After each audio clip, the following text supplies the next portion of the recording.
अस्सलाम वालेकुम। आज हम बॉयज़ लॉ के बारे में पढ़ेंगे। बॉयज़ लॉ क्या चीज़ है। सबसे पहले बॉयज़ लॉ ने अपने इंट्रोडक्शन कुछ यूँ दिया था कि इसने जो है वॉल्यूम और प्रेशर के दरमियान एक रिलेशन बयान किया था जिस वक्त टेम्परेचर की जो वैल्यू है वो थी कांस्टेंट। और उसका स्टेटमेंट कुछ यूँ है कि किसी भी गैस का जो वॉल्यूम है वो इन्वर्सली प्रोपोर्शनल होगा उसके प्रेशर के, जबकि टेम्परेचर क्या होगा, कांस्टेंट होगा। तो मैथमेटिकल इक्वेशन क्या बनता है, v inversely proportion to the 1/p और कांस्टेंट टेम्परेचर। फिर हमने v is equal to 1/p किया। फिर हमने क्या किया, p डिवाइड कर रहा था, वहाँ जाके मल्टीप्लाई करेगा तो p v is equal to c यहाँ पे कांस्टेंट वैल्यू है।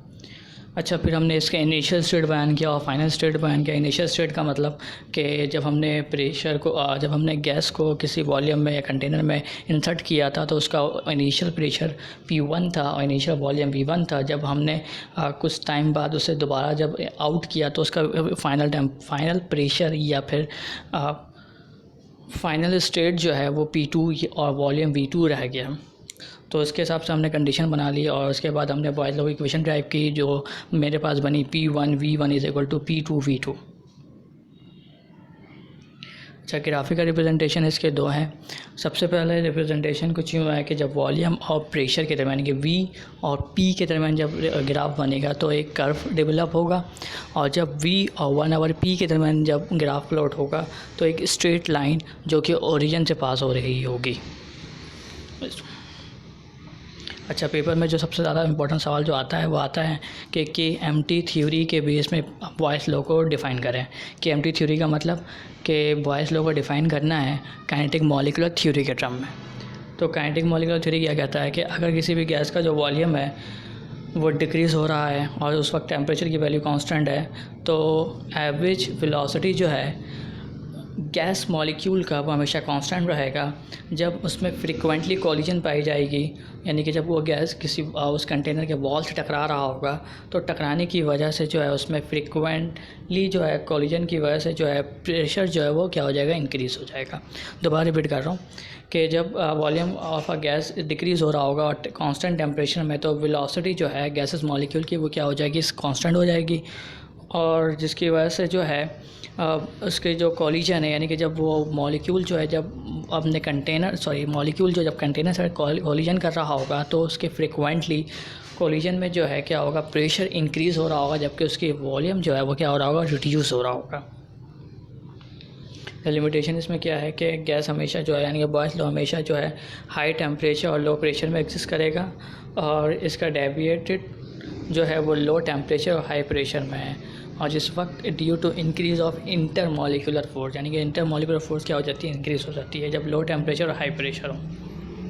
अच्छा, अब हम आ जाते हैं बॉयज़ लॉ के बाद चार्ल्स लॉ की तरफ। चार्ल्स लॉ बिल्कुल सिंपल है कि इसमें रिलेशन है वॉल्यूम और एब्सोल्यूट टेम्परेचर में, जब तक कि प्रेशर की वैल्यू क्या होगी, कांस्टेंट होगी।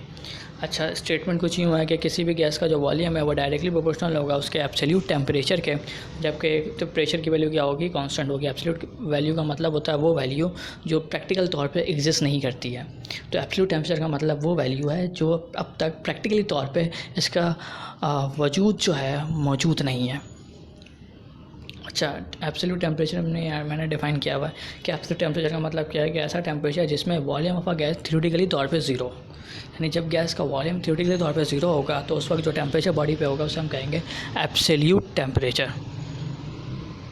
ग्राफिकल रिप्रेजेंटेशन कुछ आपका स्क्रीन में नज़र आ रहा होगा, कुछ यूँ है कि वो एक स्ट्रेट लाइन है V और T के दरमियान, लेकिन वो जो उसका कोलिजन है यानी वो ओरिजिन नहीं है, जबकि वो -273 है। और काइनेटिक मॉलिक्यूलर थ्योरी पेपर में आता है कि KMT थ्योरी जो है चार्ल्स लॉ में डिफ़ाइन करें तो KMT थ्योरी अकॉर्डिंग टू, यानी KMT थ्योरी जो है चार्ल्स लॉ में क्या है वो ये है कि जब प्रेशर कांस्टेंट हो और किसी भी गैस का टेम्परेचर इंक्रीज़ हो रहा हो तो काइनेटिक एनर्जी जो है वो भी इंक्रीज़ होगी, और इंक्रीज़ होने की वजह से जो है उसका वॉल्यूम जो है वो फैल रहा होगा, यानी कि एक्सपैंड हो रहा होगा जब कांस्टेंट प्रेशर में, तो volume of a gas also भी इंक्रीज़, यानी कि क्या दोबारा रिपीट कर रहा हूँ एक सेकंड के लिए कि जब प्रेशर की वैल्यू कांस्टेंट है और टेम्परेचर गैस का इंक्रीज़ हो रहा होगा तो काइनेटिक एनर्जी जो है वो गैसेस मॉलिक्यूल की इंक्रीज़ होगी, जिसकी वजह से जो है गैस के मॉलिक्यूल जो है वो अपने आप को एक्सपेंड कर रहे होंगे, और इस एक्सपेंड करने के नतीजे में जो है वॉल्यूम जो है वो भी क्या हो जाएगा, इंक्रीज़ हो जाएगा। लिमिटेशन बिल्कुल सेम है। और एवोगाड्रो लॉ बिल्कुल सिंपल है कि जो वॉल्यूम एवोगाड्रो लॉ बिल्कुल सिंपल है कि जो वॉल्यूम और नंबर ऑफ़ मॉलिक्यूल के दरमियान रिलेशन डिफाइन करता है। इसमें है क्या, volume of a given mass of a gas is directly proportional to the number of molecule, जबकि कांस्टेंट जो है वो प्रेशर और टेम्परेचर होगा गैसेस का। और इसकी एक्सप्लेनेशन बिल्कुल सिंपल है कि जब टेम्परेचर और प्रेशर दोनों कांस्टेंट हो तो वॉल्यूम इंक्रीज़ हो रहा होगा तो काइनेटिक एनर्जी भी इंक्रीज़ होगी, तो वॉल्यूम आल्सो भी dependent number of molecule. Simple सी बात है कि एक कंटेनर है या फिर एक क्लासरूम की बात करें, एक क्लासरूम में जितने नंबर ऑफ स्टूडेंट होंगे उतना ही ज़्यादा वो वॉल्यूम कवर अप करेंगे। बिल्कुल वैसे ही जितने भी किसी भी कंटेनर में जितने गैसेज होंगे उतना ही वो ज़्यादा नंबर वॉल्यूम को कंज्यूम कर रहे होंगे।